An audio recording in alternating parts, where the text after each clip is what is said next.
Victimhood and entitlement. This is a tough one today. So, there's a lot of organisations, individuals who love to perpetuate the idea of victimhood, constant and perpetual victimhood. And part of it's for money, funding, all of that. But the other part is actually entitlement. I'm entitled to be treated X, Y, and Z. Now, for clarity, I'm not saying that you're not entitled to be treated kindly and nicely or like a human being. We're all deserving of being treated like human beings, but are we entitled? And I think this is such a sticking point for me because I've been on my own healing journey and I've had to take a long, hard look at myself in the mirror and all the ways that I've shown up, the good, the bad, and the ugly. And I'm white. I'm middle class. I live in a very safe, fairly affluent part of England. I haven't really got a lot of difficulties. I mean, let's be honest. I'm not in a war-torn country. I'm not dealing with systemic racial abuse or people hating me. I'm straight, so I'm not dealing with, I can't think of a blooming word. When people don't like gay people, my brain is just gone. I can't remember that word. Homophobia. I don't have those difficulties, so I kind of feel, and I've been looking at this because I've been following the Blake Lively, Justin Baldoni case, and what has come through with some of the women is their level of entitlement. This is where feminism has gone too far. Feminism is not, I can behave like that because men behave like that.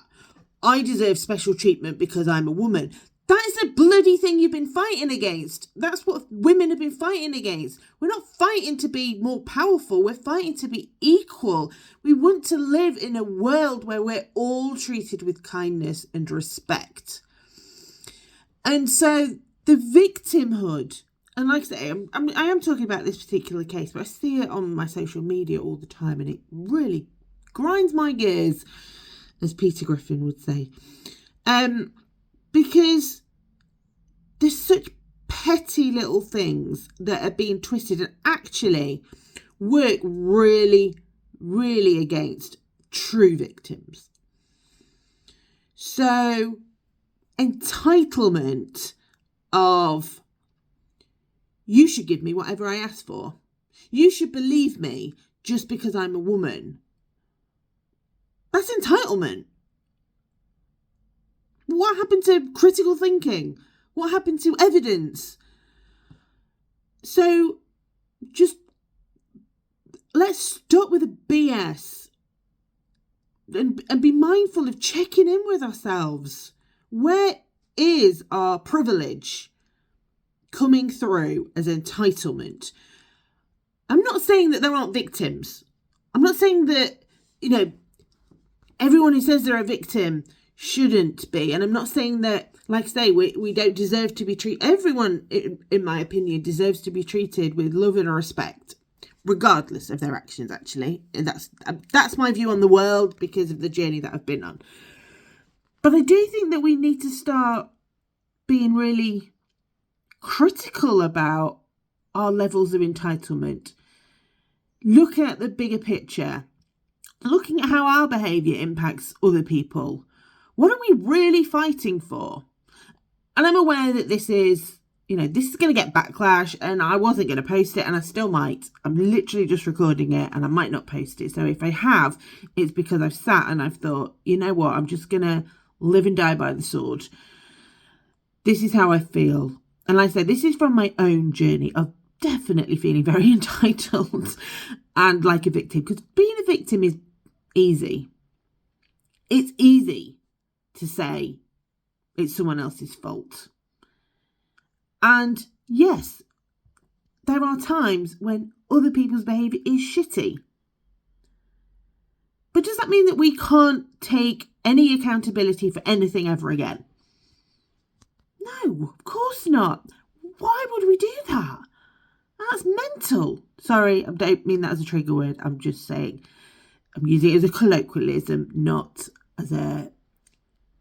to accuse anyone. So I apologise for using that word. But you're giving away your power. You could be so powerful. Accountability is power. It is saying, I own that and I'm going to make changes.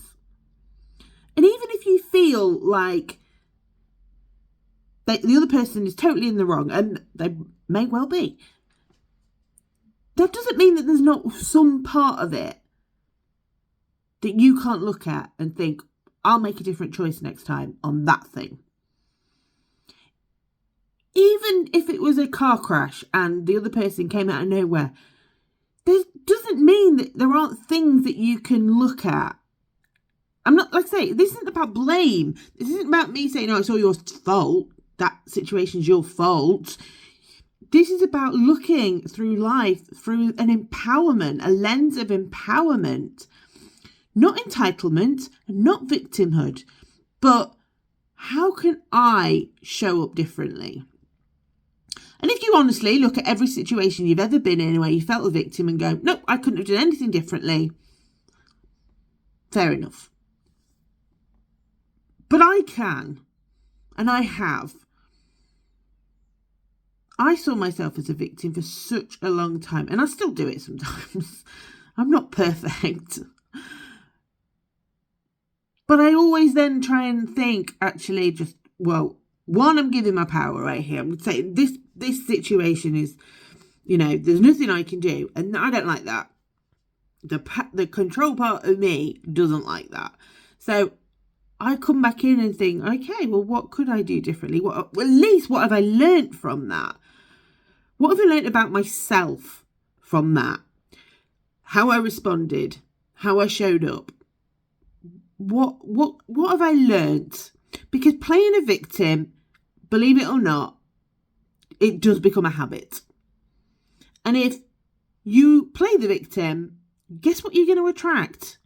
You're going to attract people who are going to treat you like you're a victim. So you just perpetuate that situation. And so, yeah, I think I'm going to leave it there. I've said a lot. Harsh, maybe. True for me, though. And maybe this is more about me talking to myself than to anyone else. But if anything resonates with you, even if you think what I'm talking about is absolute garbage, share it. I'm fine. I can accept criticism. I can also know that there can be two opinions at once. I feel right about what I'm saying, but I can also hold it that you feel totally differently. I'm okay with that. I'm okay with holding two truths at the same time, because I've done the work and I've learnt that life isn't black and white. It is complicated, and we're all doing the best we can in the circumstances and the information and the experience that we have. But I just wanted to share that because it is coming up so much on my threads, on my timelines of this narrative about perpetual victimhood, and I don't like it. I don't like it for women particularly, because I am a woman and I don't want to live in a world where my gender assigns me the role of being a victim, regardless of what I do. I don't want to. That's not a life I choose. I choose to be empowered. I choose to see myself as equal. Regardless of what systems and structures are in place, I view myself as equal. And that's kind of, I guess summing up in a very, very, probably what I should have said at the start. But, we have to go on these things, and I had to do it in a roundabout way. But guess what I'm saying is, view yourself as equal. Stop viewing yourself as a victim, but view yourself as equal. If that's the world that you want to create, whereby you are equal, then view it. You don't create a world of equality by seeing yourself as a victim. Fingers crossed.